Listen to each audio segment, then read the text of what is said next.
So there we have it, folks. This is an amazing looking bowl. This turned out to be mahogany. I told you I had a series of blanks that I didn't know what they were. I'd shown you one on the last video, so I hope you caught that. If you didn't, I'll leave a link for the last video down below. And this mahogany bowl turned out absolutely beautiful. You can see there's a bit of inclusions here that I didn't know were there. These blanks are actually waxed, so I couldn't see anything about them. But they incorporated themselves very, very, very well. They are cracks, which I didn't know were there, but they're very stable cracks. They're not gonna pop open just because it cools off or it gets warm. So this bowl turned out beautifully. I hope you guys can see that okay. Beautiful looking bowl.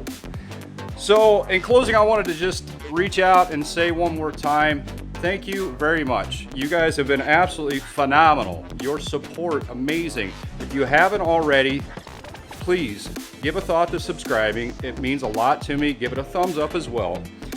But I got something in the mail I wanted to close with. Acks Wood Paste has sent me a wonderful sticker, and I thank you very much for that.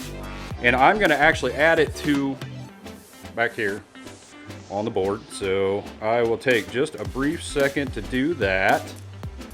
So there is Acks Wood Paste. If you guys haven't checked out Acks Wood Paste, I would suggest doing so. You guys can see that I like it in my videos. I use it. Puts a beautiful shine on all of their products. It comes with the abrasive sander and the paste itself, the polish paste. So go check it out. Use Mills 10 right here. Mills 10 to get 10% off at checkout when you purchase your first kit. So guys, thank you very much for joining me. I appreciate you and all of your support, and I will see you next time.